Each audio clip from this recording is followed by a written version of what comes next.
Malcontent News is a team of journalists, activists, and researchers with three key missions. A commitment to show an unfiltered view of the before, during, and after of key events, live, as it happens. To defend the First Amendment using our rights of a free press. And to amplify the voices of underrepresented individuals including Black, Indigenous, persons of color, and the LGBTQIA+ community. Our team is committed to seeking equality for all and holding those in power accountable. The easiest way to support Malcontent News is to bookmark our website at malcontentnews.com, like and follow us on Facebook, subscribe to us on YouTube, and follow us on Twitter, TikTok, Twitch, Instagram, and in the Google News app. To provide financial support, you can become a patron, make a one-time donation through Venmo, or link your Twitch account to your Amazon Prime account and use your free subscription to subscribe to Malcontent News. Thank you for supporting independent journalism and for being a malcontent.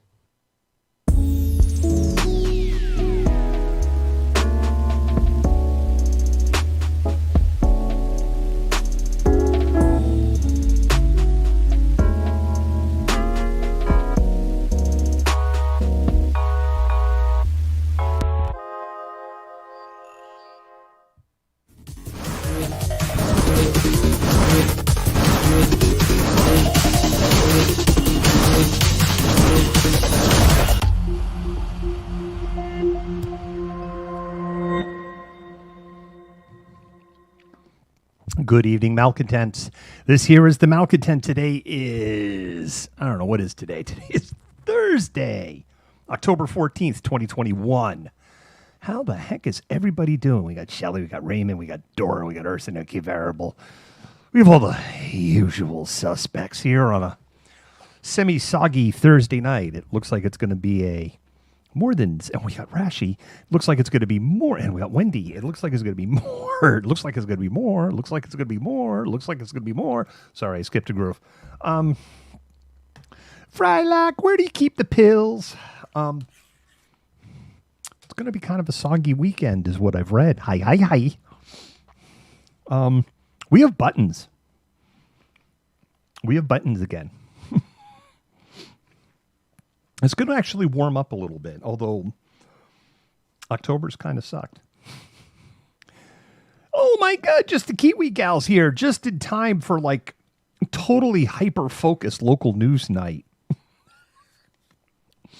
We're still waiting for that refugee plan, information on that refugee plan to New Zealand. We're all going to go live with just a Kiwi gal.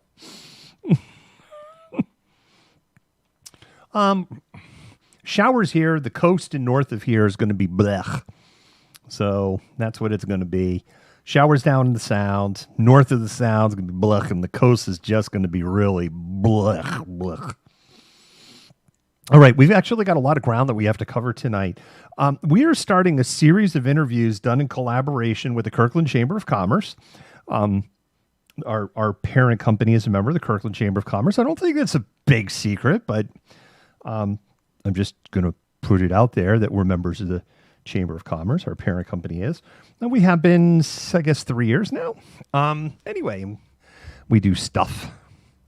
Oh, my God, Shelly, I'm so jealous. I love Palm Springs. Haven't been there. I've been there like in a decade. And it's maybe even longer. And seriously, it's like one of my most favorite places on the planet. Anyway, we've got 3 interviews tonight. We've got 3 more on Monday. Well, you're going to learn about local politics tonight. Local U.S. politics tonight. Really local. Anyway, as I was saying, we have these interviews. We're going to go ahead and roll these interviews one at a time. And tonight we've got City Council person Neil Black. We have, who is the incumbent. We have candidate Charisse Burgon, who is, I know the name, she's a malcontent, and she is running against Neil Black. We have Jay Arnold. Jay Arnold is running unopposed. And I think with that, we're just going to go ahead and dive right into it because I know we've told people that these interviews are coming.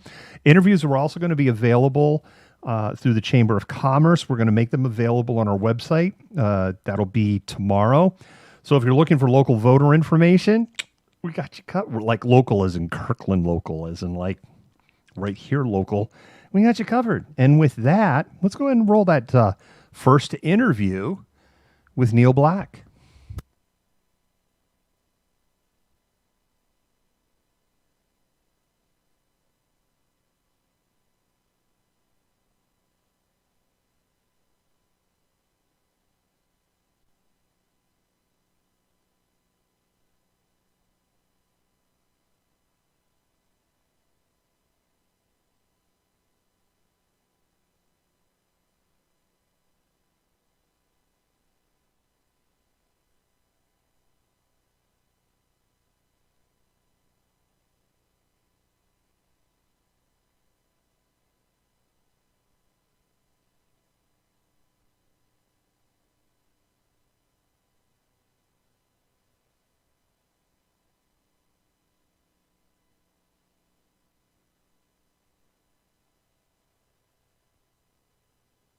Kirkland. All right, thanks, Samantha. So first, our community agrees that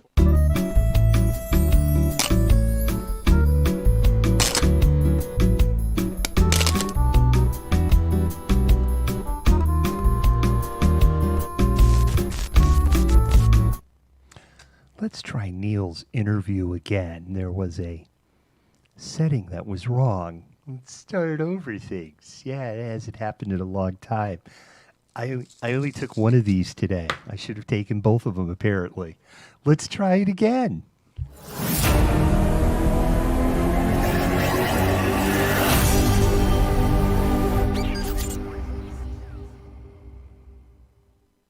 Thank you for joining us for the 2021 Virtual Kirkland City Council Candidates Forum presented by the Kirkland Chamber of Commerce. Each candidate for City Council has been interviewed with the same set of questions and the same response time given. At the end of this video, you will see the contact information for each candidate where you can contact them with any questions that you have. And again, thank you for watching. Welcome to the Candidate Forum. And today we have Neil Black. Thank you, Neil, for joining us. Thanks, Samantha, for having me. And we are going to just dive right in. So first question for you as a candidate, how do you propose the city government help to address the housing affordability and workforce housing access in Kirkland? All right, thanks, Samantha. So first, our community agrees that affordable housing is important, including in support of small businesses and their workforces. The economics that work in Kirkland don't make it easy, and it's private owners who generally decide what gets built. But Kirkland has developed a multi-pronged strategy that I'm proud of. We're founding members of ARCH, which works to increase the supply of housing for low and moderate income households. We require multifamily and mixed-use developments to include at least 10% affordable units. We've adopted tax exemptions for multifamily developments that comprise 10 to 20% affordable units. We recently made cottage developments, triplexes, and duplexes legal throughout the city and have taken steps to encourage accessory dwelling units. And most recently, we've invited a nonprofit public development association, Community Roots, to Kirkland to help create affordable apartments. And we're using transit-oriented development in around park and rides in the new 85th Street station area to find other means to encourage the greater mix of affordable housing that allow Kirkland's low and moderate income workers to live near the small businesses where many of them work and make recruiting and retaining workers easier for our business owners. Great, thank you. Second question, what do you see that the city can do to better support economic development in Kirkland? Yeah, so our community also agrees that economic vitality is important. 1 minute here is not much time, but a good place to start is relief for those hit hardest by COVID. So continue to fund and support the relief programs and initiatives that help provide relief to our businesses. The digital storefront Kirkland created for its small businesses, shoplocalkirkland.com, Kirkland's own online rental resource center to assist businesses to navigate available rent relief programs, deferring utility payments, waiving late fees, and holding utility rates steady, and several others. And there are other things unrelated to COVID. Continue to invest in the arts and cultural events that make Kirkland downtown a destination. Continue investing in Kirkland's new community safety and co-response programs, which are going to help ensure that those experiencing crises related to behavioral health, substance use, and homelessness in our community get help. And continue to encourage development of affordable housing in and around pedestrian-friendly business districts, and of course, continue to support the Chamber. Thank you. And finally, how do you think the government should handle the pandemic if we continue to see a rise in hospitalizations and variants? Our community is concerned about that. Certainly, Samantha, thanks for asking this question. Local governments need to continue encouraging residents to stay healthy and be vaccinated, encouraging masking when indoors or when congregating outdoors, and encouraging widespread testing and contact tracing. I believe, based on the ready availability of vaccinations for adults, conversations I've had with local epidemiologists, and communications received from local public health officials, that we can keep businesses, schools, and public spaces open for the remainder of the pandemic. But of course, that requires us all to take personal and collective responsibility for everyone's general welfare. And local elected officials can assist in that effort by reminding residents why simple steps taken each day are so important to those hit hardest when transmission rates rise. That includes school kids, healthcare workers, small business owners, and their employees. Luckily, Americans acting in union for the promotion of the general welfare is embedded in the preamble to our Constitution. It's a core American value, and I think more and more people have had a chance now to sort of rededicate themselves to that purpose. Thank you, Neil. And lastly, I'll give you 30 seconds of parting words for our business community. Yeah, I just wanted to thank everyone who's made a commitment to our Kirkland community by opening and maintaining a business in Kirkland. It means a lot to long-term residents like me, as well as my fellow city leaders, that you're making that commitment every day. And we know that when you thrive, we all thrive. So thank you. All right. Thank you so much, Neil. We appreciate your time today.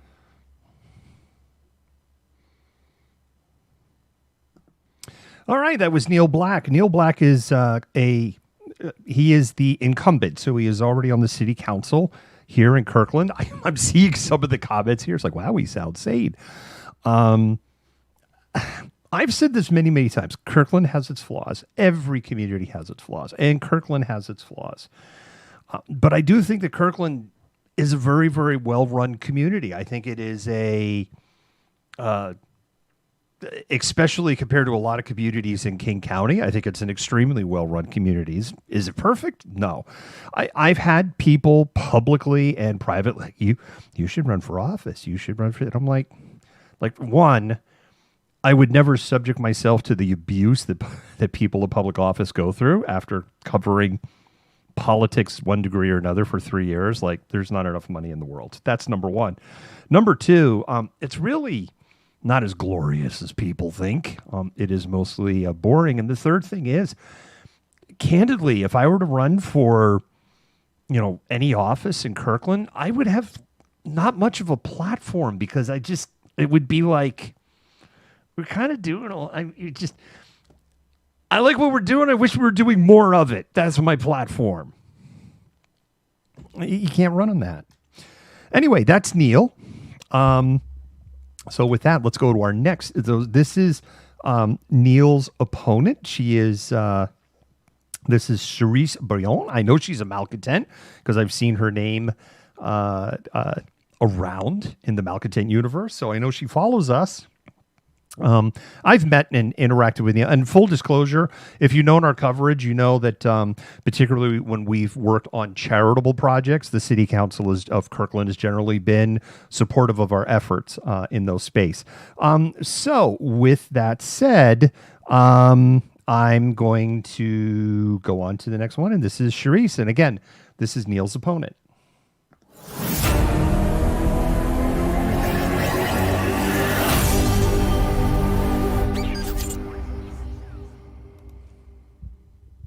Thank you for joining us for the 2021 Virtual Kirkland City Council Candidates Forum presented by the Kirkland Chamber of Commerce. Each candidate for City Council has been interviewed with the same set of questions and the same response time given.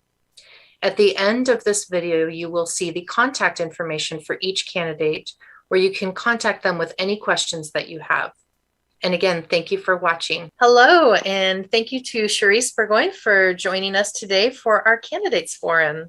Hello, thanks for having me. So we're just going to dive right in.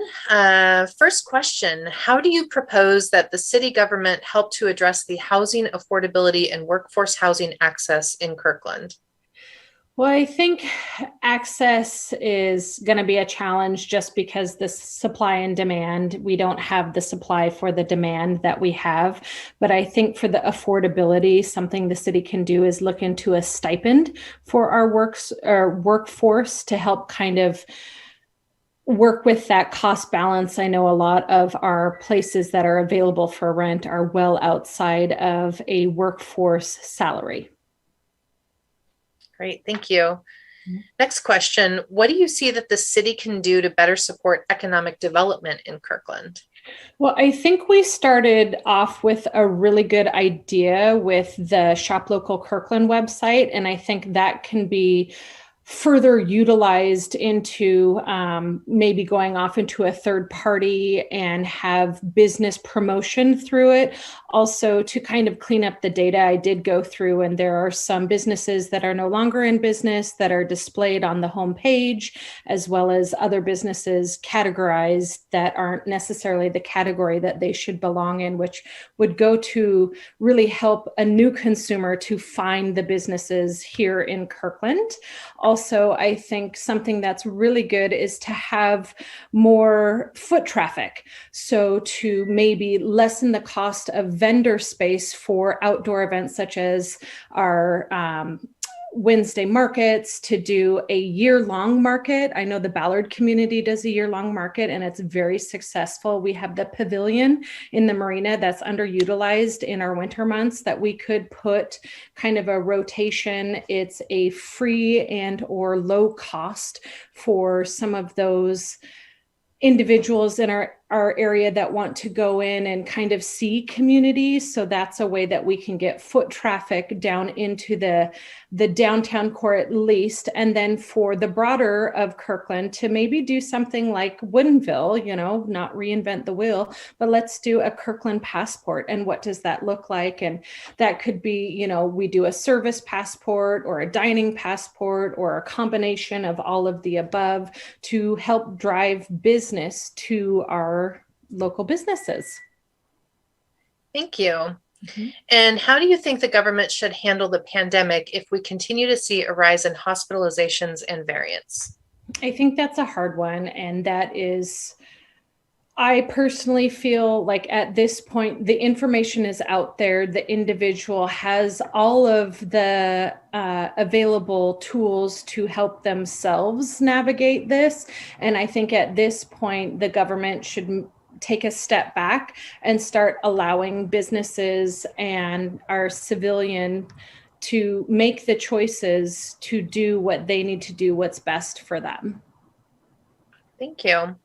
And finally, I'll give you 30 seconds for some parting words for our business community.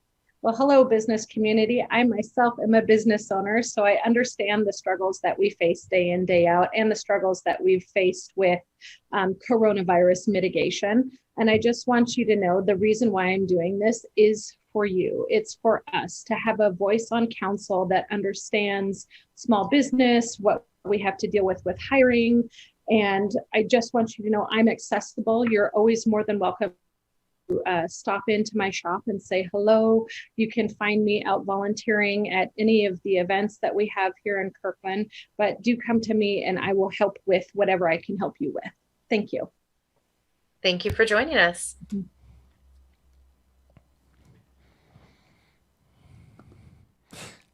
See, I'm telling you, we're pretty lucky here in Kirkland. We have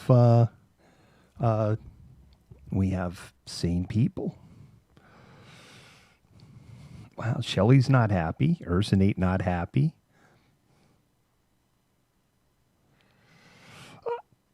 Yeah, I would agree that some of our answers are definitely. I think Neil was the stronger interview. I definitely feel that was the case personally in the position of substance. All right, we have one more interview. The former Ivana 522 apartments across from Bothell, 3,200. Well, Shelley, remember we're talking Kirkland, so there's only so much you can get done in little Kirkland. I think you really need to be mindful of that, and this is one of the reasons why I wouldn't run for local office. You have the state that says you have to work within these guardrails. Then you have the county that says, and this isn't just a King County thing, this is across all of Washington state. And you have the state that says, here's your guardrails. And then you'll have the county that says, here's your guardrails. And then as a community, you can't go outside of those guardrails. And so there are things, because I've talked to civic leaders, not just here in Kirkland, in Bellevue and in Seattle and in Bothell. There are things they want to do. Their hands are tied. Their hands are tied at a county level or their hands are tied at a state level. Local races really matter. I think local races are some of the most important things because we are kind of bottom up, as disconnected and as broken as our system is today. But within the confines of what the local politicians can do, it's pretty narrow. They're pretty stuck in those areas. Okay. This last interview, we got 3 more for Monday. They're all in the can. They're all ready to go. So it's not empty promises. So we have 3 more for Monday, including Mayor Penny Sweet. We've got one last more. Jay Arnold is running unopposed. So there is nobody running against his seat. But in the interest of equal time, equal airtime, and providing a platform, we have the interview with Jay Arnold. And with that, I'm just going to go ahead and roll it.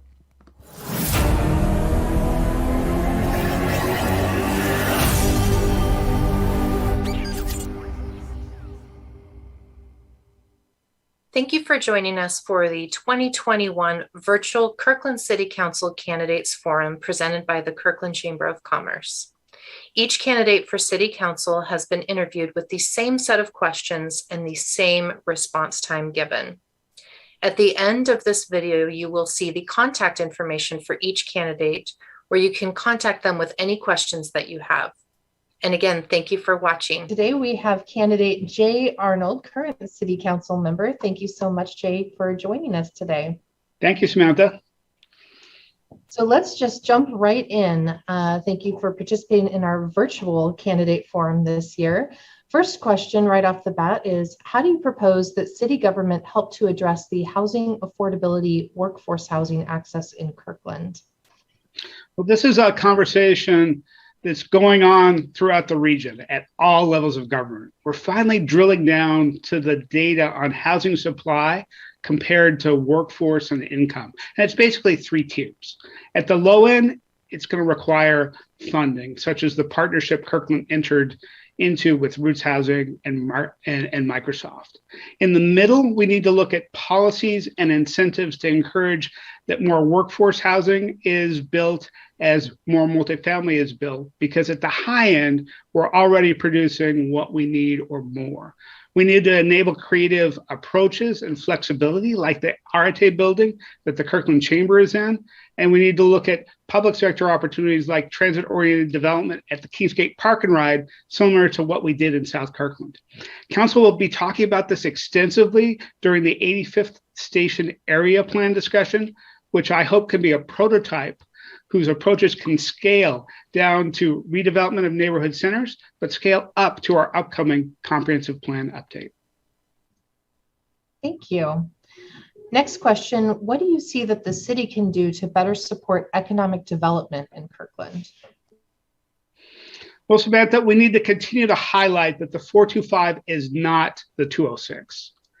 Kirkland has huge opportunities for jobs in Totem Lake and Parmac and elsewhere in the city, and we want to work with new employers. We do it also by placemaking, by building destinations people want to go to.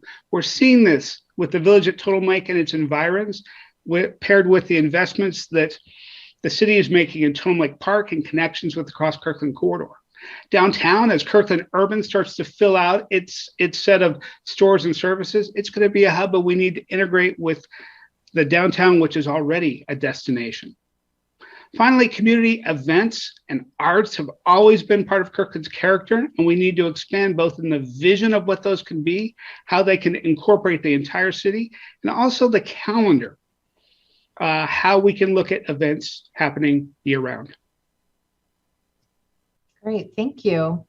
And how do you think the government should handle the pandemic if we continue to see a rise in hospitalizations and variants? Well, first, we're going to follow the science and the direction from the decision makers at King County Public Health. With the community support, this region has performed better than any major metropolitan area in combating the coronavirus, and I'm hopeful we can continue to do so. I'm encouraged, in contrast to the shutdowns and limits that happened during the uncertainty at the beginning of the pandemic, the actions now with indoor mask mandates and vaccine requirements are figuring out how we can move forward and still do the things we want to do. The approach is, yes, you can have your indoor event. Yes, you can have your big gathering, but here's how to do it safely. Locally, we'll continue to support businesses through things like Shop Local Kirkland and Restart 425, especially in supporting their online presence. Our businesses, especially retail and restaurants, have to have an online component, both because of the ongoing pandemic and the future beyond. Thank you. And finally, do you have any parting words for the business community that you'd like to share with us? Yes, thank you. I'm Jay Arnold. I'm running for re-election to Kirkland City Council position number 1. From the point that I ran for office, I've been passionate about a sustainable Kirkland into the future. How we go plan, how we go invest in parks and transportation, and how we continue to support our quality of life as we grow. We have done some amazing work in Kirkland in how we've made Totem Lake happen, how we have made downtown happen, how we continue to invest for the future, but there's much more work to do. We're continuing to look at things like equity and sustainability, and we have many key issues ahead. And so I ask for your vote in continuing this important work. Thank you so much for joining us today, Jay, and we will have contact information at the end of this video if you have any questions for Jay Arnold.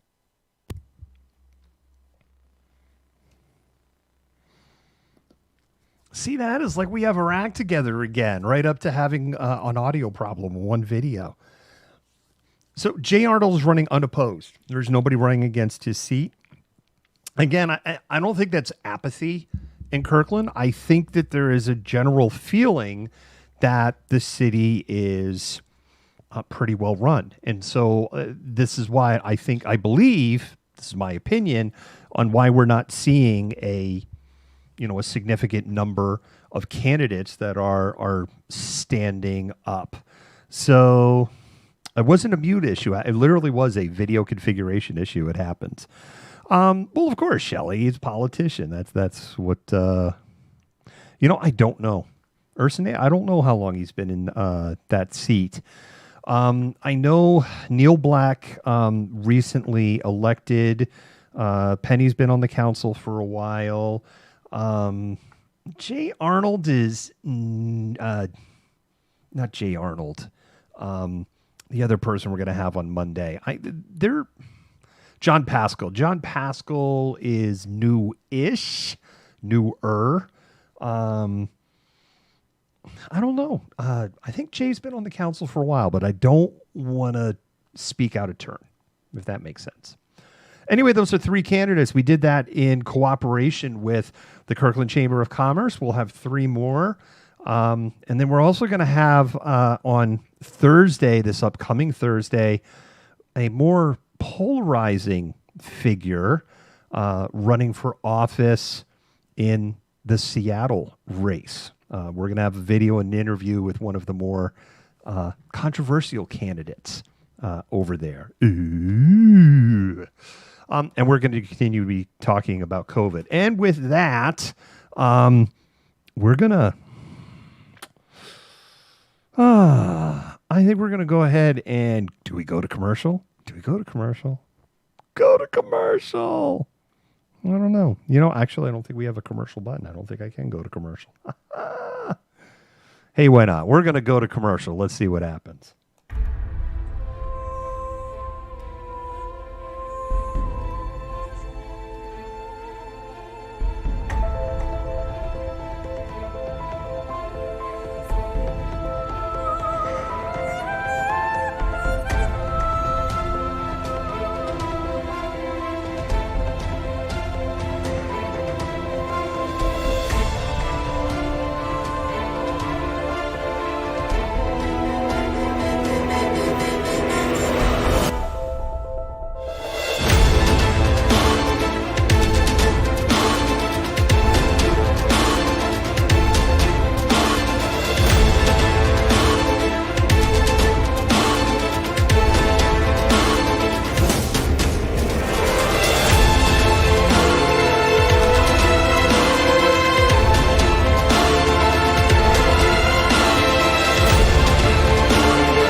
I know some of you are like, it is fall 2021. Namibia probably is going to be delayed into early 2022. There hasn't been a ton of post production progress on that because, damn, I'm busy. COVID's kind of, yeah, that's right. I have until December 21. That is true. If COVID continues to slow down, I'm going to have more cycles. And I've got a lot of client work, just a lot of client work. That's why, I got the bags. All right, let's go ahead and we're going to switch gears. We're going to talk about COVID, because why not? And when we talk about COVID, we can go like that. We'll just go like this. All right, probably the most important thing, Jay Inslee had the state update that they're doing on Thursday. They've been doing every Thursday now for weeks and weeks and weeks with a COVID update.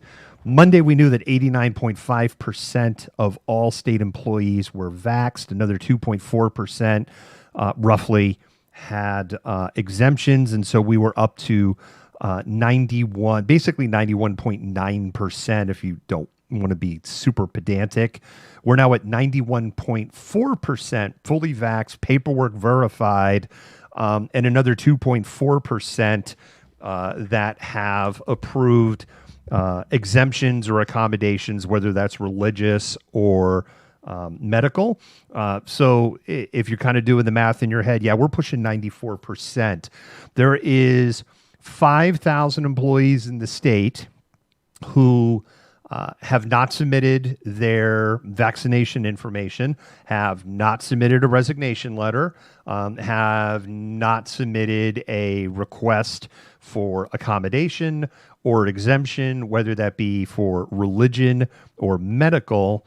And, tick tock, Clarice, the time is running out. We are aware, right, of other organizations where we're seeing a number of people who are saying they're not going to get vaxxed. We found out that the Seattle Police Department, it was up to 84% a couple of days ago. I said this last week. Statewide, we're going to come in at about 97 to 98%. That's 97 to 98% fully vaxxed or with an approved religious or medical exemption and still enroll. And I think that's ultimately where we're going to land. And it's not going to be peanut butter. And what I mean by that is you will probably have areas in Western Washington that are truly, in state employee organizations where it's 100%, it's 99.9%. And you may have organizations in Eastern Washington where it is 90%, 92% on the other side of the Cascades. But when you balance it all out, I think we're just going to come in at 97 to 98%. Why do I believe that? One, We have a lot of other mandates that have already gone into effect across the country at a municipal, county, state, hospital system, college, university, and private business levels. And for the most part, that's the percentages that they have seen, including in areas that are pretty darn red, right? Areas that, you know, they're the Trump thing. And I just think that's where we're going to land. And the other reason is, as I really went down the rabbit hole and I've, as you all know, I have been down in the rabbit hole of the anti-vax community. And one of the things that I started reporting about 6 weeks ago, because I started seeing it, it's like, it's the same names, right? It's the same people. I'm seeing the same organizers. I'm watching the videos. I'm seeing the same people on stage. I'm seeing the same people in the audience. There is no anti-vax movement. There is a very active disinformation movement. There are people that are consuming disinformation from state actors, and so you have this top down, but you also have people that are creating disinformation doing bottom up. They're just creating random BS stuff, and it gets super amplified. And social media engines, particularly Facebook, your dumpster fire Facebook, and ByteDance, which is TikTok, those two platforms in particular platform a ton of anti-vax information and propaganda. They do it not necessarily intentionally. They do it because their AI has been set up that way.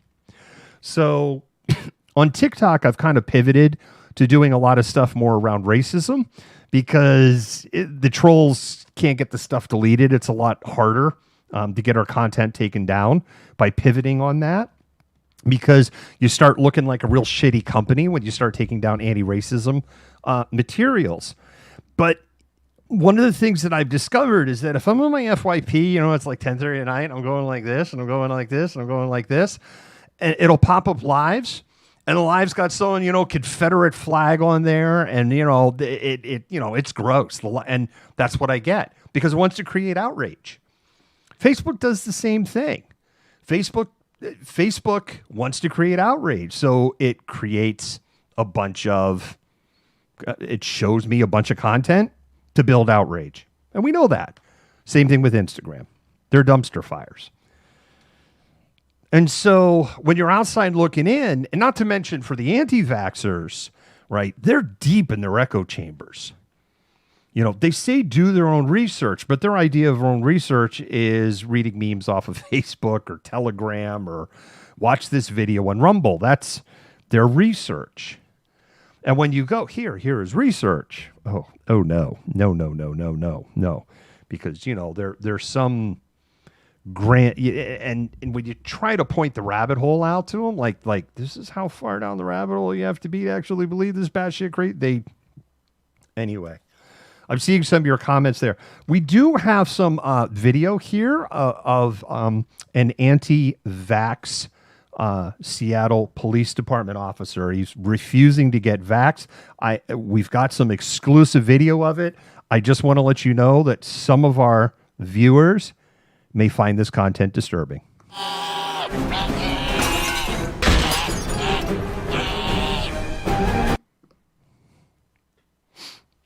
Very, very disturbing content there. I don't know if they actually got them vaxxed. Anyway, I've really harped on the whole anti-vax thing. Moving on. Let's talk about the COVID numbers statewide.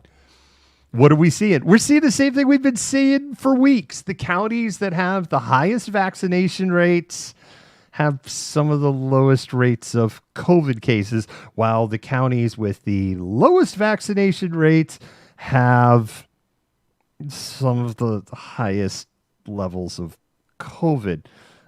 It's almost like the vaccination works, like who would have thought? For counties that are everybody, so it isn't just eligible people, the entire county population. Counties that are 60% or higher vaxxed. There's 5 of them now. Their new case rate is 228.7 per 100,000. That's a 14-day rolling average. So that's the bigger number. The 7-day rolling average gives you a smaller number, but that number tends to go more like this. The 14-day rolling average is a much smoother number, but it takes longer because you're looking at 14 days for those numbers to tail down. Anyway, they're at 228.7, which for 14-day average, it's not where you want to be, but it's not awful. I guess that's the best way to put it. For the counties that are from 29.9, Stevens County is the lowest vaccinated county, 29.9%, to 39.9%. And actually the best one in that range is at 36.4. They have 765 new cases per 100,000. So literally 3x with change. More cases. And when we're talking about these top vaccinated counties, it's King County, it's Jefferson County, it's Clallam County, and it's San Juan County. You have 2.26 million people in King County, the most populous county. And then if you're going to argue, well, you have these like rural counties, Garfield County, Ferry County, with really high rates, over in the low thousands, both of those counties. When you start throwing out all of the, but it's a rural county, but it's,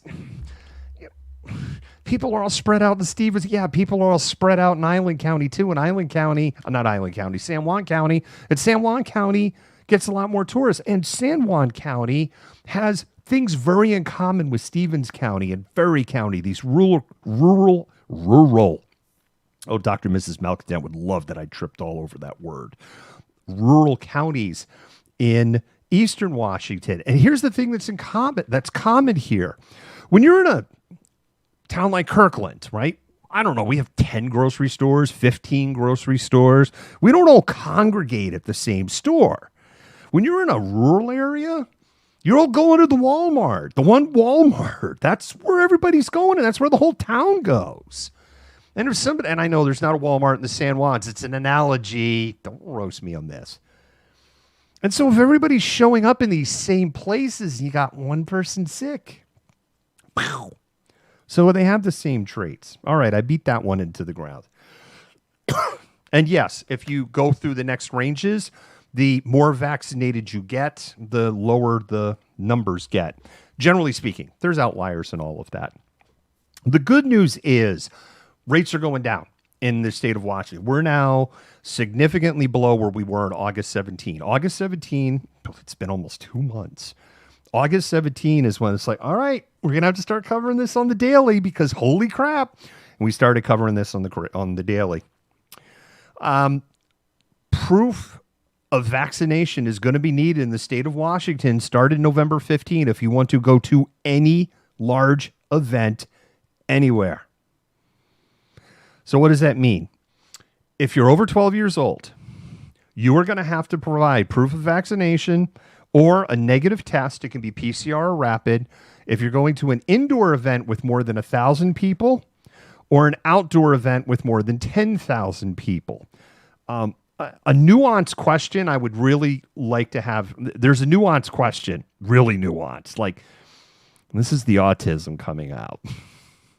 So if I'm at T-Mobile Park and the roof is closed, is that still indoor or is it outdoor? Just putting it out there. I would suspect that the numbers actually is just based on the number of asses, the number of seats that a venue can support. And if you're having, and I know we don't have to worry about baseball games until next year for the Mariners, but I am kind of curious. If the roof's closed, is it considered indoor, outdoor? Is that just considered an outdoor venue? I think it's I don't think it's a total batshit crazy question. If you're under 12, you don't have to do this. Now, a number of facilities already have these requirements. So this isn't really anything new. T-Mobile Park has this. Lumen Field has this. Husky Stadium has this. The stadium out in Pullman where the Cougars play has this, unless your name is Nick Rolovich. Climate Pledge Arena is going to have it. So there you go.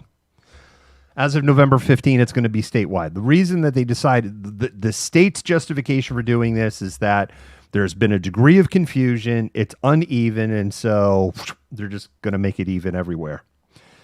We already talked about the 91.4%. A teacher in Eatonville, an elementary school teacher, I don't have full confirmation of her name. We were told her name. We had no way to verify it, so I'm not going to say her name. She sent her kids home with a little bit more than homework and good job stickers. She included a letter in there that had, it's not like full-on anti-vax stuff, but, it's got some of the anti-vax messaging, the my body, my choice stuff, blah, blah, blah. Basically what the letter is, I got my letter of termination because I'm not getting vaxxed and I'm not getting vaxxed and you can't tell me what to do.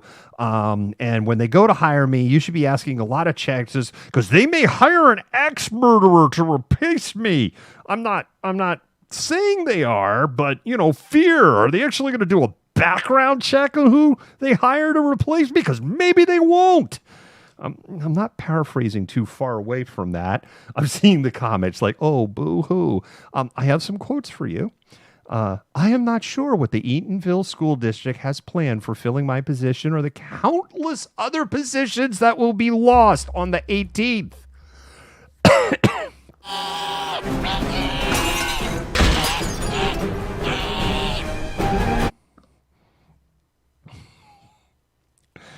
I don't think there's going to be a whole lot of positions lost on the 18th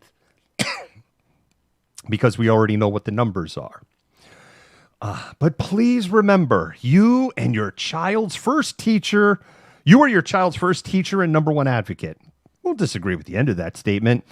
The letter calls the safety protocols a joke, complains the school has a no entry sign. It kind of applies like they're not letting you in there because they're giving those kids the Jeffrey Epstein blood drinking Democrat treatment. I mean, again, she doesn't say it, but it's like there's a no entry sign. Why do you think that is? I don't know. Are you drinking your little kid's blood in that room? Like what? What are you hinting at? There's very little to indicate that there is going to be, a mass exodus. And as a reminder, there's only been a handful of school systems that have had to shut down entire schools or schools or even classrooms in the state of Washington. We had Medical Lake. There was one classroom in Kirkland very, very early at the start of the school year. We know that Kent had to shut down a fourth grade class. Oh, wait a minute. That's right. Eatonville had to shut down the middle school. That's right. That was something about too many COVID cases in the middle school. I just can't. Press this. We have a chud.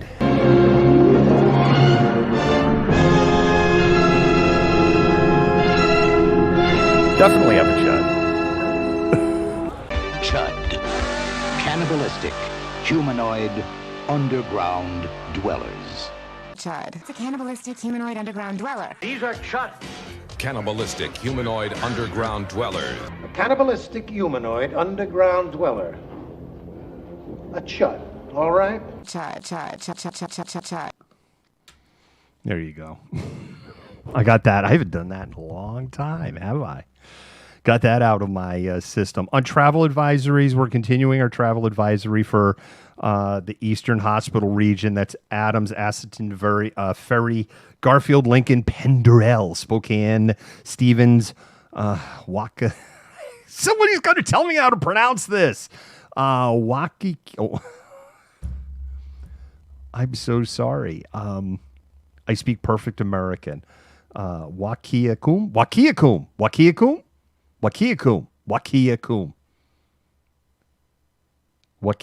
Yeah, Ferry County. Don't be making fun of my East Coast accent. It is spelled Wahkiakum. I think I actually just figured it out. Wakiakum. And Whitman counties. Wakiakum. See? Wakiakum. I was close. Wakiakum.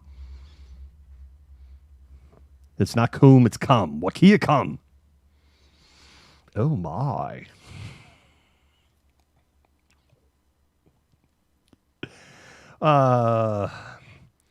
They're not the challenge is their hospitals are extremely full on that side of the state.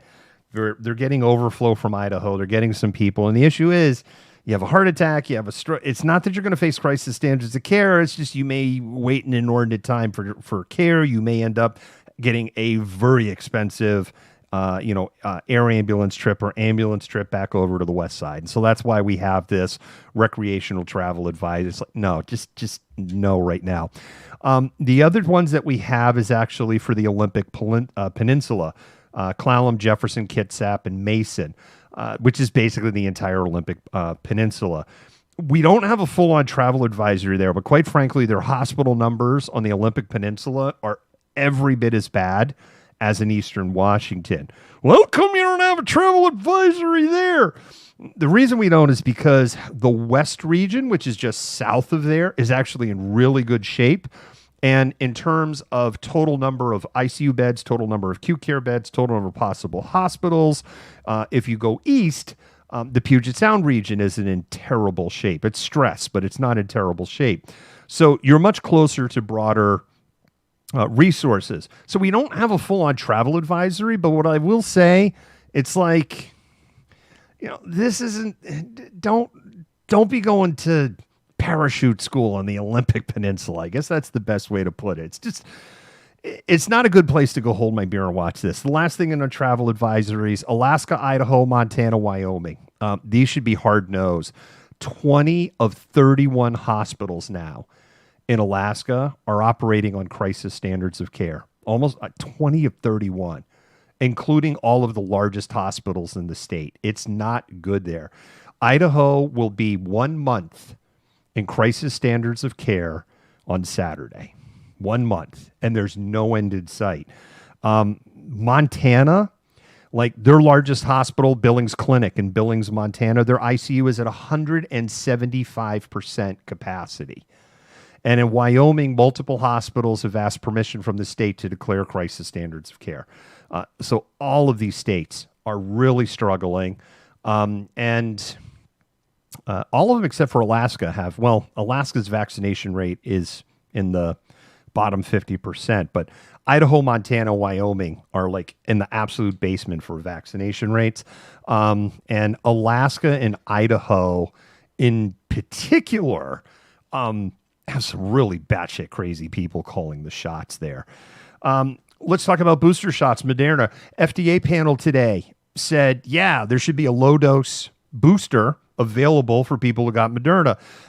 For people who are over 65, people from 18 to 64 that have a number of potential disease or risk factors, immunocompromised, and potentially for medical professionals. This is basically identical to the recommendation that they gave for Pfizer. Now, that doesn't mean this is going to happen. We are still weeks away from this. So what will happen is there'll be more research.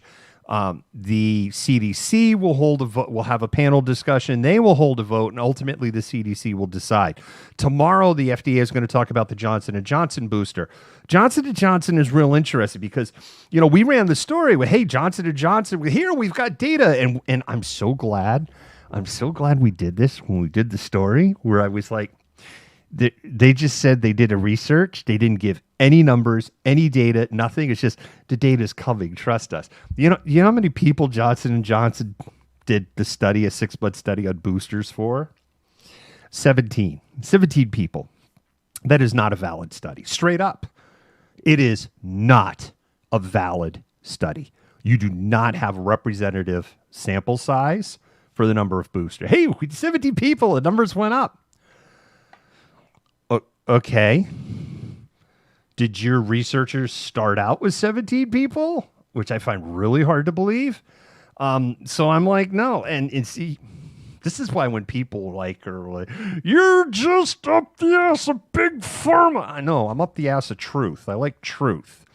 There's a much bigger study that involved 500 people that found that with the Pfizer vaccine, if you did mix and match, not the Pfizer, Johnson & Johnson vaccine, if you did mix and match. So if you had, I have Johnson & Johnson, apparently it took the short bus. If you have the Johnson & Johnson vaccine and you get one of the a single dose of mRNA vaccine, whether that's Pfizer or Moderna, you get like super immunity. Rah, gonna bring the pain of the COVID virus. And that was with 500 people.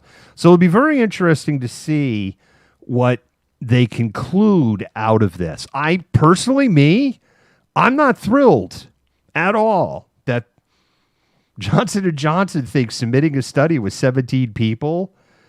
Right on, 17. It's like, did someone vote it in?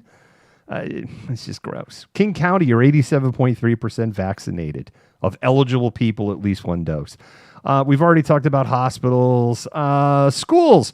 Belleville school district numbers got a little icky. They're not terrible, but they got they got kind of icky last week. Lake Washington School District, a lot of schools with like 1Z, 2Z, 3Z. But so far, actually doing pretty good, except, it was bumpy out of the gate at the one middle school right at the start of the year. It's been real bumpy, but things are okay. I really wish they had a better dashboard. I know they've been saying we're getting a better dashboard for weeks, and we haven't seen it. North Shore School District is the gold standard. They've got 2 schools right now that have more than 5 active cases. Bothell High School, and the number of active cases are going down. And Lockwood Elementary today. Lockwood Elementary went back to yellow. They have 6 confirmed active COVID cases. That doesn't mean the kids are in school. That means it's like, hey, you got COVID, you got to go home and you got to go home. All right, we're going to talk about Alaska. But in order to talk about Alaska, we're going to have to go back to yesterday.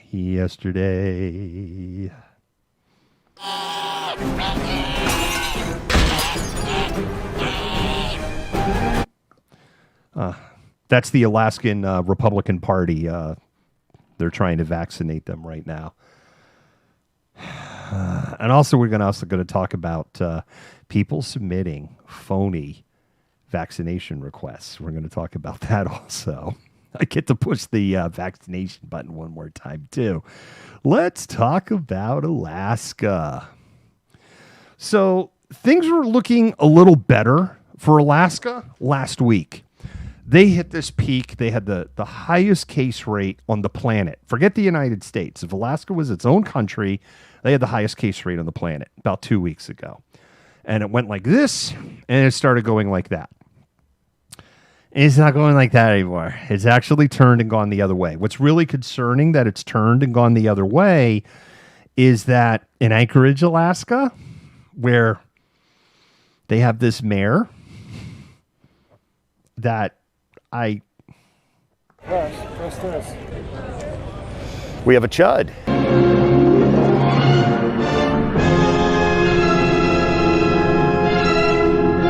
Definitely have a chud. Dave Bronson, mayor, Anchorage, Alaska. My goodness gracious. We're going to talk about him a little bit here. We've already kind of talked about the situation in there, right? They're running, they have over 200. They were down to about 180-ish COVID patients. It actually was kind of, in my head, I was like, maybe we can pull back on the travel. Yeah, they're back up to over 200. They're adding 1,000-ish to 1,200 new cases a day now. And you're like, what? That isn't terrible. It's a state that has 1 million people. It's really friggin' bad to be adding that number of cases. Their hospitalizations increased 9% overnight from Tuesday to Wednesday. Dave Bronson is the mayor of Anchorage. He's a real enthusiast of things like comparing mask mandates to the Nazis and then trying to walk it back like he didn't understand. And can Sarah Palin see the ICU from her house? That's friggin' fantastic. Like, seriously, this guy was totally down with the Nazi oppress comparison. And when it was looking really bad, he was like, I'm sorry, I didn't fully get it. They had 6 meetings about whether to do an emergency mask order in Anchorage, Alaska. Essentially, the equivalent of the city council wants it. He didn't want it. There was a circus of these 6 meetings, hundreds of people in there. One of them literally turned into a super spreader event. One of the most anti-vax politicians in the state of Alaska was in one of those meetings. They are now literally fighting for their life in a hospital. We're going to get into that one in a minute. Anyway, the city assembly passed a mask mandate on Tuesday night, and Dave Bronson promptly vetoed it.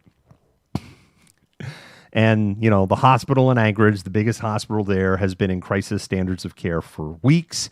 They've literally had people die in the waiting room of the hospital because the waiting room became the emergency room, and the waiting room became 2 porta potties, and you wait in your car until we call you to come in at that hospital. He, of course, blames it as all the vaccine mandates and people that have been fired or laid off, and the hospital's like, what are you talking about? Yeah, this guy's a real piece of work.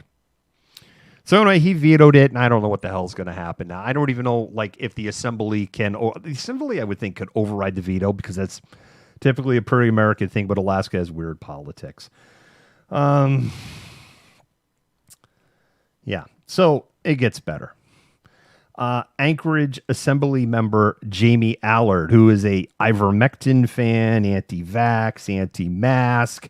Remember I was telling you about this guy who was there. His name is William Topol. Well, William Topol was at one of these meetings. That meeting literally turned into a super spreader event. Multiple people on Bronson's staff became infected. And now we've learned that other people who were in this packed room without masks got. Who'd have thought? Anyway, Topol's in bad shape. Depending on who was talking to the media, he's somewhere between in a coma or on the brink of a coma. He gave Allard, this assembly woman, power of attorney. She wants to give ivermectin. She's been telling the whole QAnon following in her whole world that you need to be calling the hospital. The hospital is being so harassed, including people getting threatened and followed, and that the hospital in Anchorage is like, we could barely treat other patients because there's so much disruption with this person here. Oh, and by the way, screw you and your ivermectin. It's not happening. I've already gone over so many times how ivermectin, when somebody is this sick, that there's two studies that are worth a flip. Both of those studies said it was counterindicated. The study they all love to quote got yanked because it was full of fake data. India was like back, they don't like to think, what about India? Yeah, let's talk about India. Back in early September, they said, yeah, ivermectin didn't work. Stop taking it. Jesus, tap dancing Christ. I hate it here. All right, better. Anyway, yeah, great way to show your appreciation. We're going to talk about appreciation. It's a great way to show your appreciation, your doctors there. Senator Laura Reinbold, if that name sounds slightly familiar, Senator Laura Reinbold is the same Alaska state senator that Alaska Airlines said, your happy ass can't be on our planes anymore because you're causing too many problems refusing to wear a mask. You remember her? She got COVID. She's been at home. Of course, she's calling it the flu on her batshit crazy Facebook page. You go to our Twitter. There's a link to her page on her Twitter. I've already seen that some of the malcontents are over there letting her know how you feel. I love my malcontents.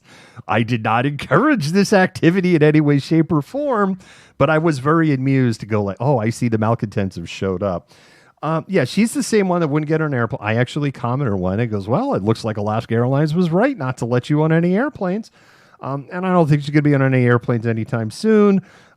She's been doing the home ICU plan, and I guess it's worked out for her. Whatever. She was a miracle. She was able to get a hold of ivermectin.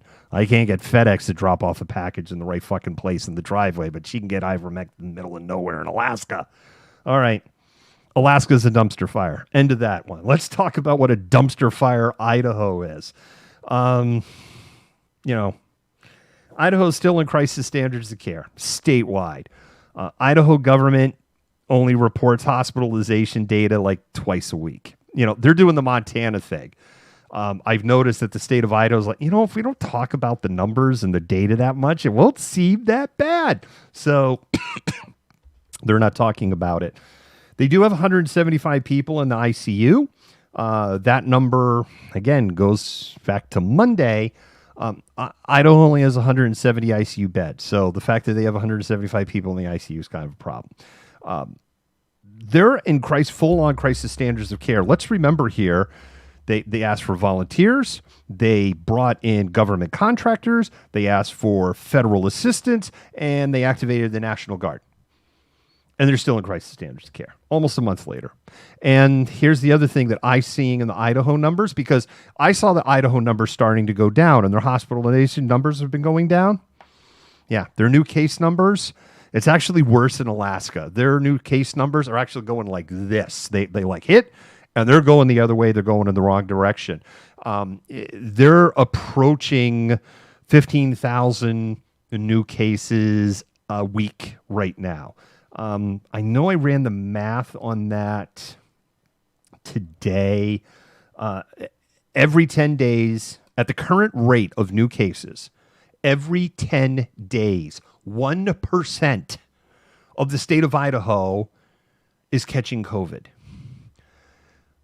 And breakthrough cases, since vaccinations became available in Idaho, 3.5%. So, and their vaccination rate of people who are eligible for vaccination is around 50% there. So you're talking 950,000 people, and you've got an infection rate going on there right now, meaning the unvaccinated. You have an infection rate going on there right now that is almost 2% per 10 days among the unvaccinated. May the odds ever be in your favor. This is so friggin' dystopian.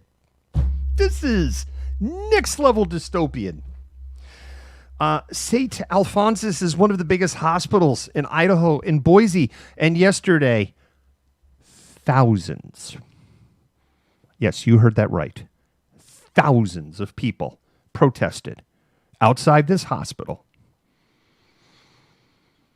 It's operating in crisis standards of care now for weeks, where in Boise, Idaho, bodies are being stored in railroad cars.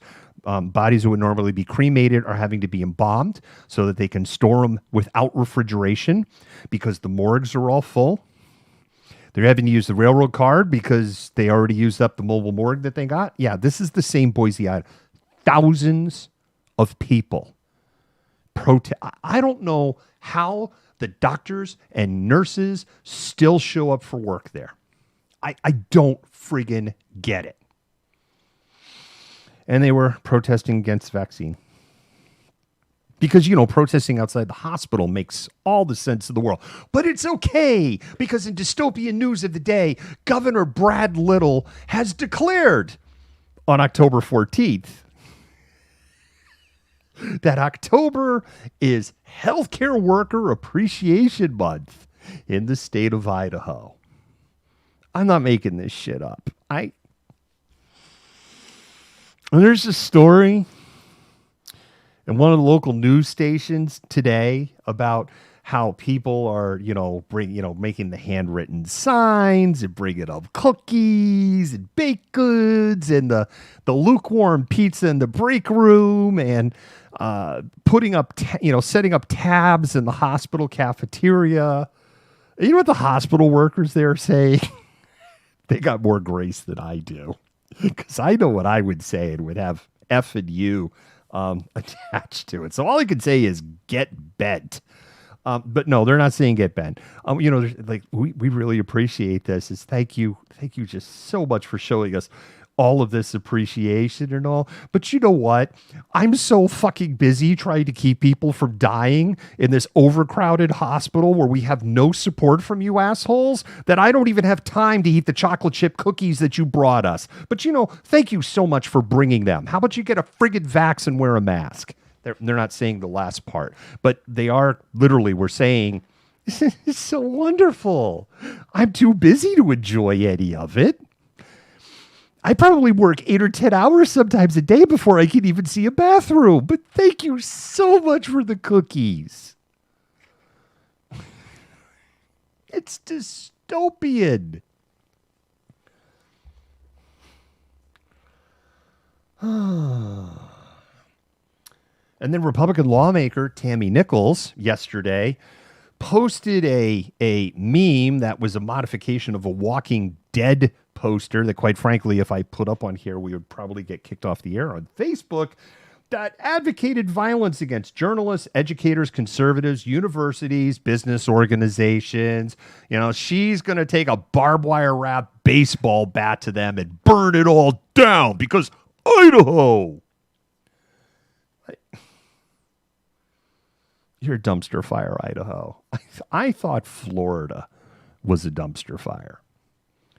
At least almost 50% of the population is sane in Florida. It's like the same thing in Texas, right? Texas, at least almost half the like, you're a dumpster fire, Idaho. We can't even eject you because Canada would be that's a state full of terror. We don't. No. Canada's not taking them. It's not like Florida where you can like. Here we go.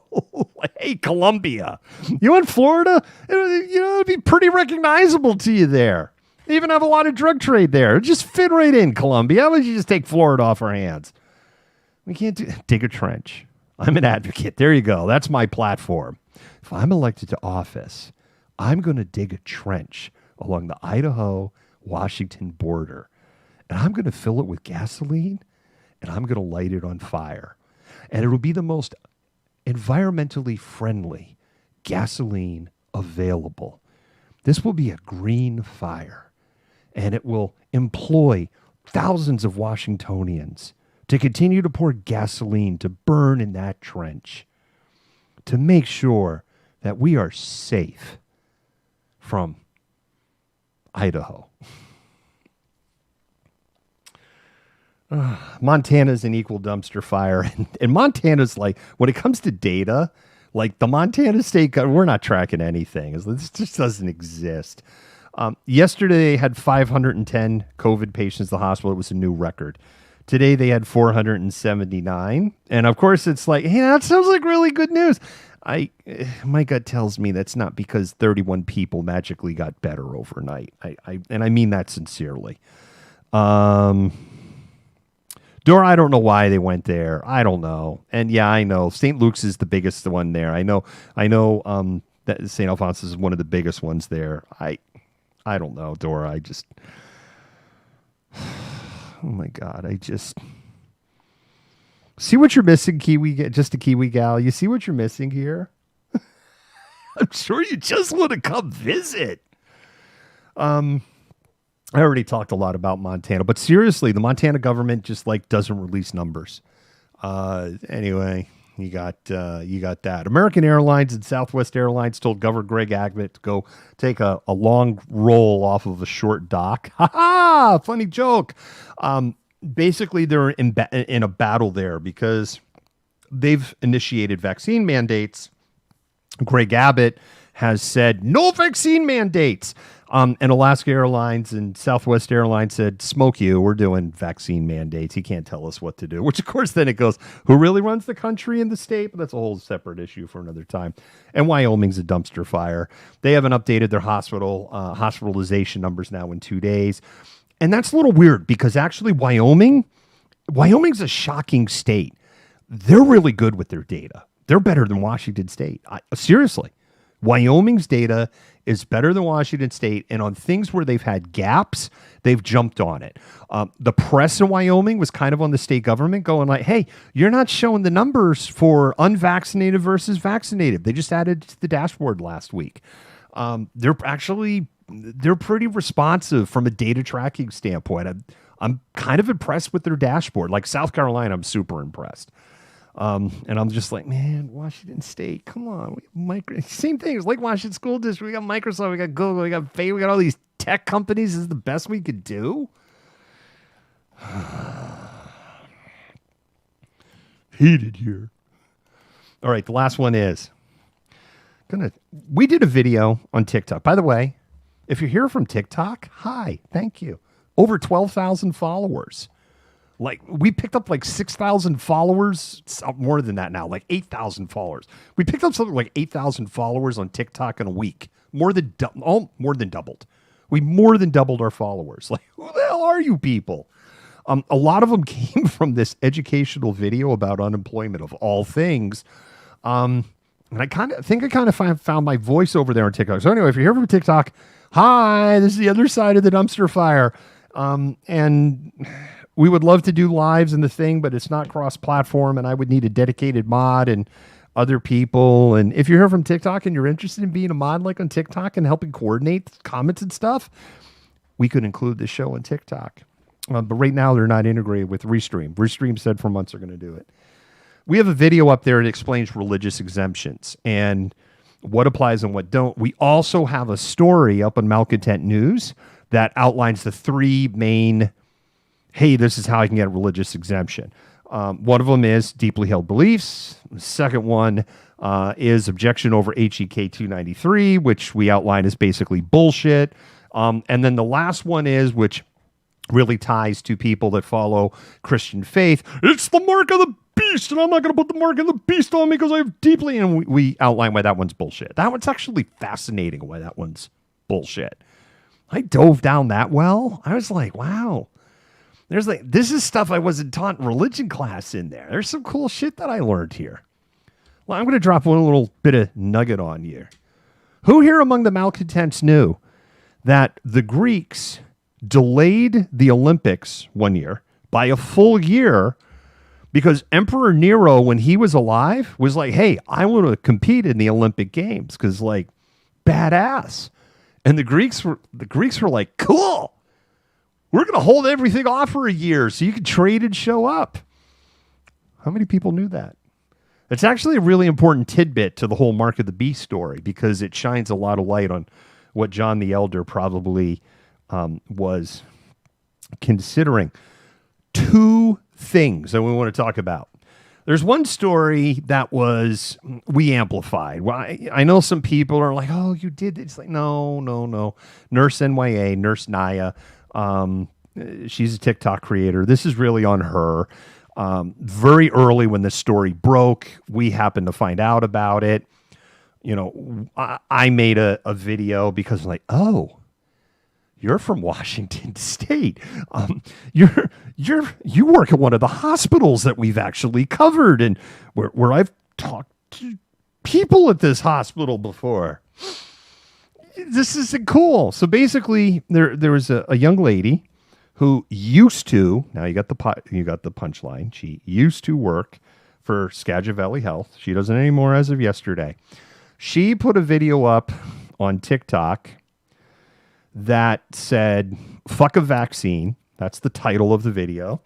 And she doing like the slow motion walk. Now, the other thing is, someone helped her film that video. Someone was down with that. And all we heard from Skagit Valley was one person fired.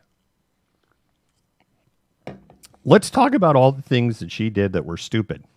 Number one, she filmed this video in the hospital, very clearly, undeniably in the hospital. That's number one. The second thing is she did it like I say her uniform. She's in scrubs, right? She's in her full medical grub gear. And then here's the other part. Her badge, her is fully visible. So it's like, it's undeniably her. And basically the gist of the video is, I got a religious exemption, even though not religious. You can fuck your vaccine.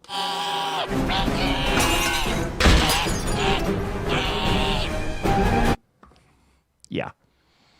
And then it gets worse. Oh no, it gets worse. Because the comments, there's people like, well, how did you do it? She's, oh, I'll help you. Go ahead and direct message me. I'll show you what to write. I'll help you get your religious exemptions. Yeah, not making this up. And yes, of course, she made everything private, made her social media profiles go away. But we screenshotted and downloaded everything because we know people like this do this stuff at this point. And the other thing, you know, like someone's like, you're probably getting fired. Well, I hate my job anyway. Well, yeah. So a bunch of people contacted the hospital, and we contacted the hospital too. And then, you know, we were emailed from the hospital and had our questions answered. That's in the story we did yesterday that, you know, she has been terminated. Ultimately, I don't believe that she was terminated for the fake religious exemption. What she was more fired for was violating their social media policy from filming directly in the hospital. Because one of the questions that I asked as a reporter when I reached out to the PIO is she a spokesperson? Is she speaking on behalf of the hospital? And is this how the hospital feels about vaccines? Facebook is where you go to get doxxed. The thing is, she did it to her. There was nothing doxing. There's nothing doxing here. Her name was visible. Where she worked was visible. This is a total self-inflicted, like, oh my God, really? We have links to the video up on Malcontent News. We have it up on the Twitter. We have a clip of it up on TikTok. We know there's a lot of other people that have applied for fake ones and got away with it, but they weren't so stupid enough to actually brag about it on social. And the rest of her social footprint? What's this? We have a chud.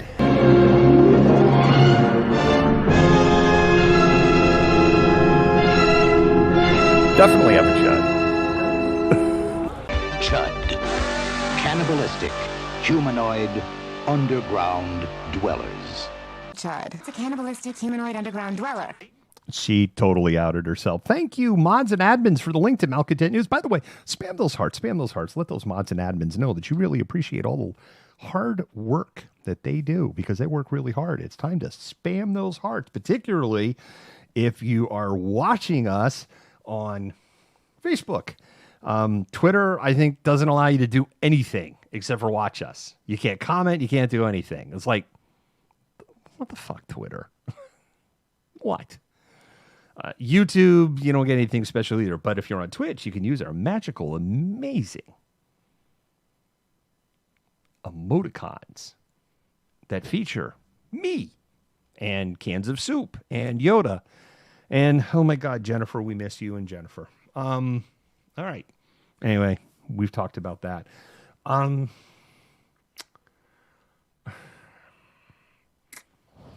The last story I want to talk about is out of Texas and the Carroll, Carroll, in a total plate of shrimp moment. If you don't know what I mean by a plate of shrimp moment, you need to watch the 1984 movie Repo Man, not to be confused with the horror dystopian thriller Repo Men. This is Repo Man with Emilio Estevez. You need to watch 1984 Repo Man if you don't know what a plate of shrimp moment.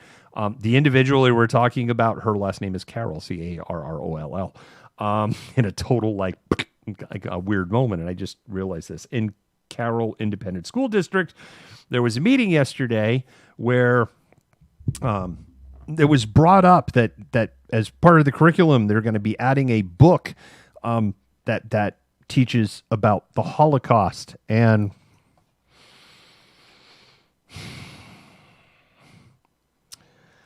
somebody reminded at the meeting, oh my God, Ursinate, it's one of the greatest movie soundtracks of all friggin' time. It is like the movie soundtrack of my punk rock dreams. Repo Man soundtrack is amazing. And Reel 10 is like one of the most amazing pieces of, oh my God, it's... If you're into 1980s punk and you've never heard the Repo Man soundtrack, you are not into 1980s punk. You could just tear up, you tear up your car. Tear it up! It's a friggin' amazing soundtrack. I'm like stalling on this Carol story. So somebody on the school district was like, okay, I just want to remind you, if you're going to be teaching about the Holocaust, you need to have materials in the room that provides a counterpoint to, and like there is an audible, like, what you talking about? Like, how do you teach a counterpoint to the Holocaust?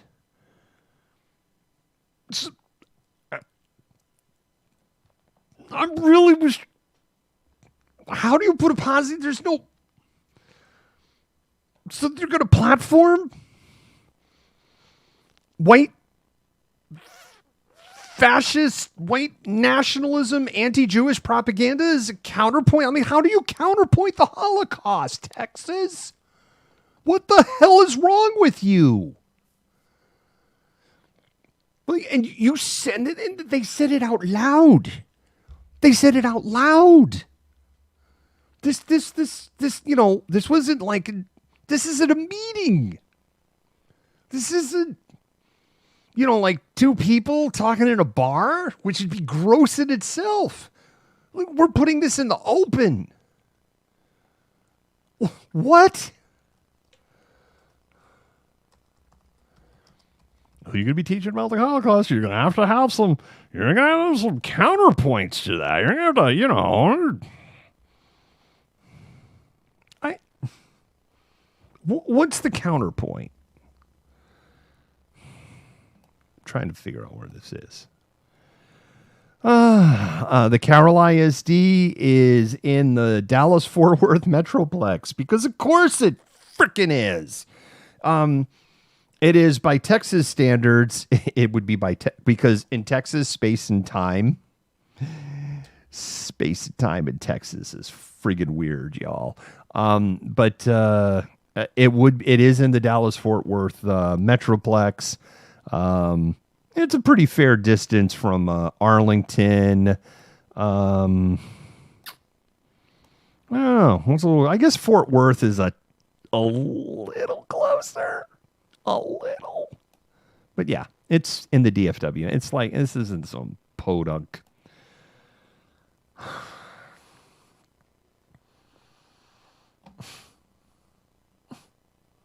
I know. What's their counterpoint? What's the counterpoint? Nothing happened in Germany from 1933 to 1945. We were all on vacation. We all had punch and pie. Everybody was happy. Is that the counterpoint?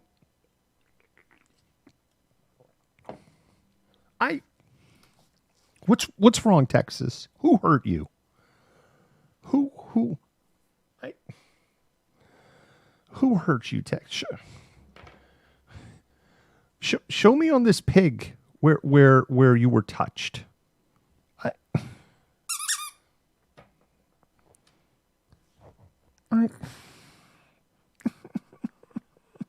All right, we're going to end with some happy news. We are. We're going to have some happy news. I wish I don't have a video. One day, we're going to have videos. It will come. If there's videos that have been going around, there's actually been stories in the news. There's videos on social. If you haven't seen them before, there's things that are called soundboards, and they have them for cats and dogs. If you're not familiar with this, what this is these are buttons. You can configure the buttons, and you can have the buttons say whatever you want, right? So you record your voice into the button, and the button says something. And then you can train a cat or a dog. Dogs much easier than cats. And actually what I understand is some people have been training horses with soundboards. And you can train them to essentially communicate with you. They can go to the soundboard, hit a button with their paw, tell you what you want, tell you what they see, yada, yada. There's a training process that has to go on around this. And I'd watch some of these videos. And of course, if Yoda was around, he'd be way too old for this. If this was something around, if this idea was around 10 years ago, I'd have been all over it because Yoda had the horsepower to do this. But I saw videos with cats, and I'm like, wow, that's pretty amazing. Yeah, you're probably going to have to get them pretty young. There's a cat that knows about 50 words. Interestingly, it's an orange cat, like my little orange holy terror. And they didn't start training that cat until right before he was 7 years old. So you know where this conversation is going.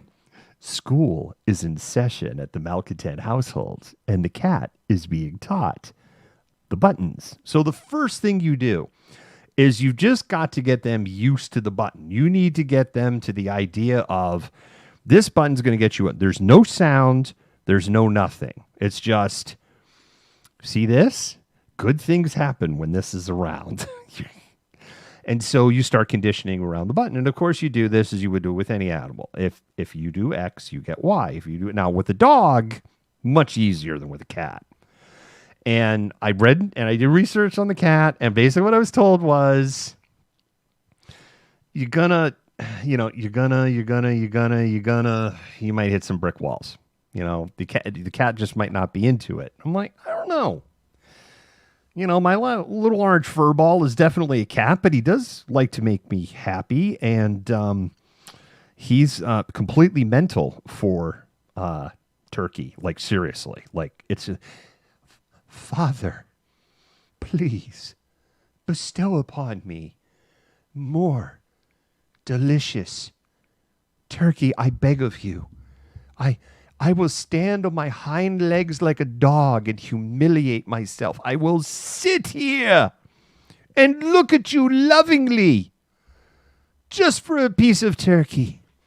And because we have this behavior, I'm like, I bet you I can get him with the button. So anyway, Catgarden started about a week ago, and we already had a breakthrough. Today.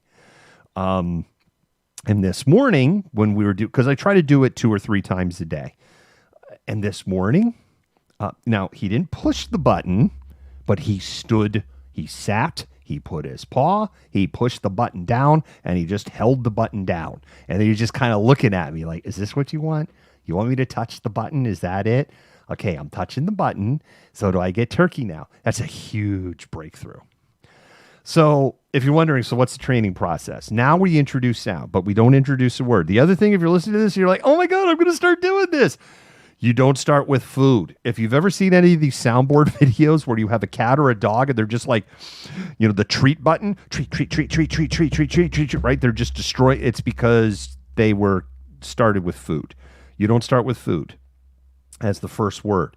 Now, our cat's indoor-outdoor, so the first word's going to be outside, because what I read and learned is that if you have an indoor-outdoor cat, if you can get them to teach the button, if you can get them to associate that, you're going to get what you want with this button. The first word you should start teaching an indoor-outdoor cat is outside, because when they want to go outside, they want to go outside. So we're not going to introduce the word outside. Literally right now, all it's just going to kind of be is like beep. That's like it. It's just like, oh, it made noise too. So then the next thing we're looking for from him is like, okay, I'm going to push the button. As soon as he pushes the button and starts getting consistent, and that what I've been told is that still could be weeks away. Like today's the breakthrough, but it could still be weeks away before he's like push. But once he gets to that, then we introduce the first word, which is outside. Now, how do you condition him outside? It's real simple.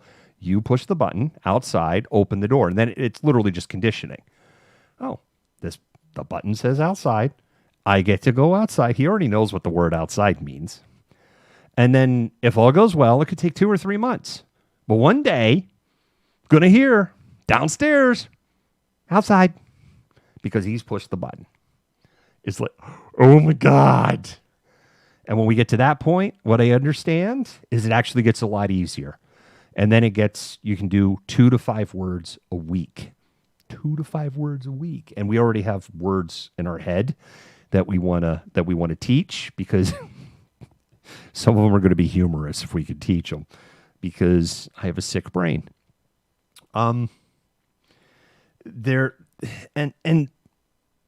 The dog ones are really amazing, because there's dogs that have had these that are having like existential crises in some of these videos. Oh my God, Shelly, there was one that we saw, the cat, it was laser pointer. A lot of them are like play or stuff like, but the one was specifically laser pointer, and the cat was up at 5 a.m. pushing laser pointer over and over and over again. It's like, okay, that's not a good idea. Anyway, there was one that we saw with the cat. This is actually the same cat that inspired me to try this. And the cat hit the button bye-bye, and this person explained how they taught bye-bye, and then bye-bye bed. It was bye-bye bed. And they're like, bye-bye bed? What do you mean? So the owner takes him, goes off camera, walks in, the cat comes right back, hits the buttons again, bye-bye bed. And I'm like, I just brought to your bed, bring you to the bed. What are you trying to tell me? So the cat comes back, bye-bye, and then there's a pause, right? The cat's like, then hits the button outside bed. Bye-bye, outside bed. Here's the punchline. Air conditioning is on in the house. The air from the air conditioning is blowing directly across the bed. The cat doesn't want the air conditioner running and blowing the air across the bed. So, of course, the cat doesn't know how to say, turn off the air conditioner, please. Doesn't even understand what the air conditioner is. But the cat associates bye-bye with gone. Bye-bye is gone, right? Because of what they taught what the cat to mean. Outside, the air is coming from the outside. Gone, outside, bed. I want the air conditioner off. They turn the air conditioner off, and 60 seconds later, the cat is there laying on the middle of the bed, as happy as can get, with the happy cat tail thing going. The cat, when the cat's got the happy cat tail thing going, I'm like, holy crap! Freaking the dog ones. The dog ones are nuts. Why friend? There was one I saw the dog. Dog comes over. Why friend? Why are you my friend? Why are you my friend? Whoa. That's a friggin' existential question. The one that tripped me out the most is when the dog, why dog, why? Why dog, why? Like, wait a minute. Why are you different? Why are you a dog and I'm not? Why? Really? Really? It's like, I don't know. Maybe we're going to get rid of the soundboard. You're going to go full Rick and Morty Snuffles on me. Oh, the happy cat tail say. Oh, the happy cat tails way. Yeah, it's a big tell, right? Oh, Rashi. That's a sad story. All right. We've been going for like an hour and a half. It's time to go. Yeah, maybe. I don't. That's still an existential question, Rex, right? It's just like, it's crazy existential question. Are you okay, Texas? Blink twice if you're not okay, Texas.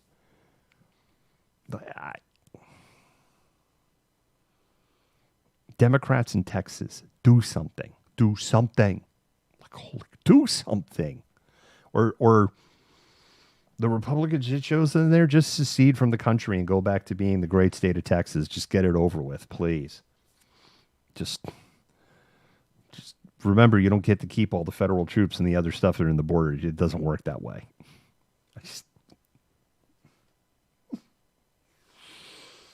Well, yes, we're perfectly fine with having white nationalist education here in the great state of Texas. We need to press an opposing viewpoint on the Holocaust.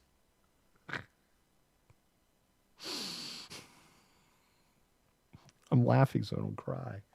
All right, everybody. One more time.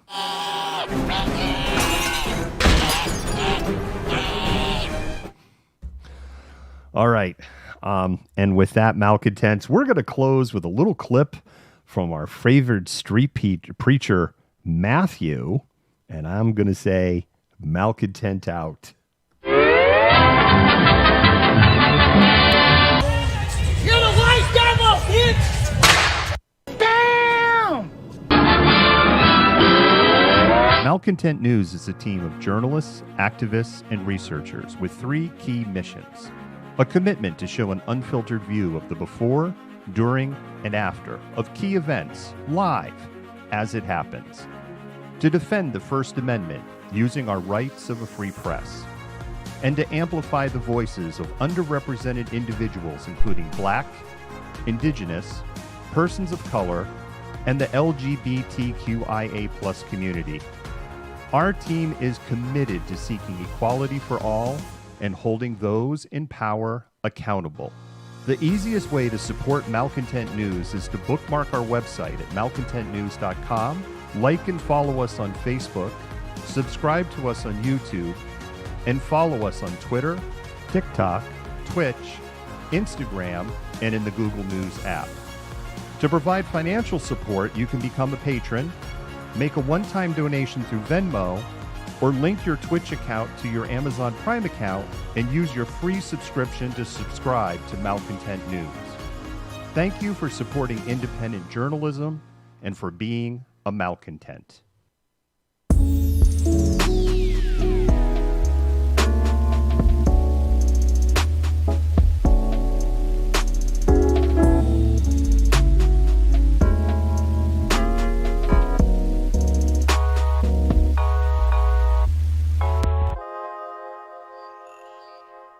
You fit the profile. You're the malcontent. Nobody wants to hear the nonsensical ravings of a loudmouth malcontent. He said malcontent Antifa. Fuck you. You are the biggest hypocrite on the face of the planet.